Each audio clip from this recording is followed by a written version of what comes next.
Hola gang, and welcome to the Old Nerd Review Show podcast for Thursday, October 19th, 2017. Where is the month going? In foodie news, today is National Seafood Bisque Day.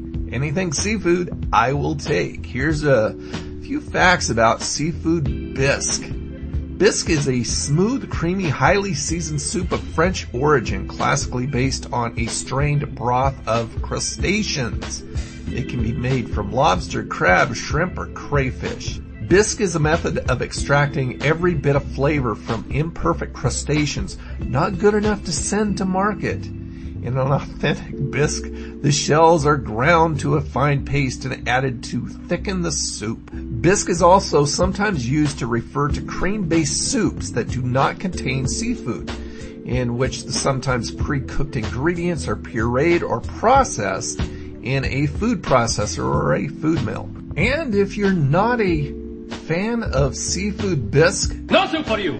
And I want to thank Foodimentary.com for all that groovy information. Today in food history, in 1917 in France, Salvation Army volunteer Helen Purviance, I think, made the first donuts for homesick U.S. soldiers. The donuts became a symbol of the spirit of the Salvation Army's work to ease the hardship of World War I soldiers on the front line.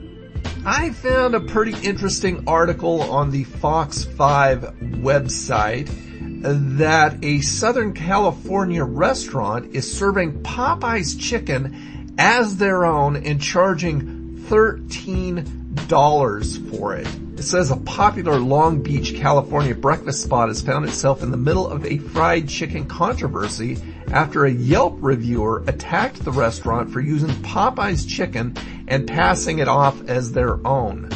Sweet Dixie Kitchen, a small restaurant specializing in comfort food with a southern influence, was called out by Yelp user Tyler H. of Los Angeles, who claimed in his review, "Before my friends and I got seated at the restaurant, we saw them quickly bring in 2 large boxes of Popeye's to the kitchen. Once seated, Tyler H. ordered fried chicken and waffles that he says tasted suspiciously like Popeye's. Wow, blow me down. I kindly asked our waiter how they cooked their fried chicken. After checking, he admitted that they do in fact use Popeye's. OMG. Tyler H. continued his review. The manager compensated us for the entire meal. That is not good press.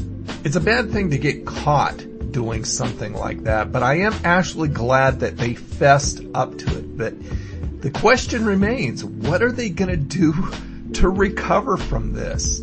And is there going to be some kind of backlash from Popeye's? Is Popeye's going to come after these people? If you happen to miss my review yesterday of the Jack in the Box sausage and egg breakfast pocket, you can catch that on my YouTube channel, youtube.com/Old Nerd Reviews, and find out what I thought. There you go, guys. Thank you so much for tuning in to the podcast and spreading the word about it. Just share it all over the place, and let's get the Crony Community over here and enjoying the show 7 days a week.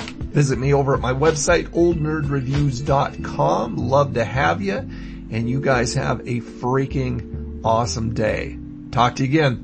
Bye now. The audio you just heard was recorded in Anchor. Learn more at anchor.fm.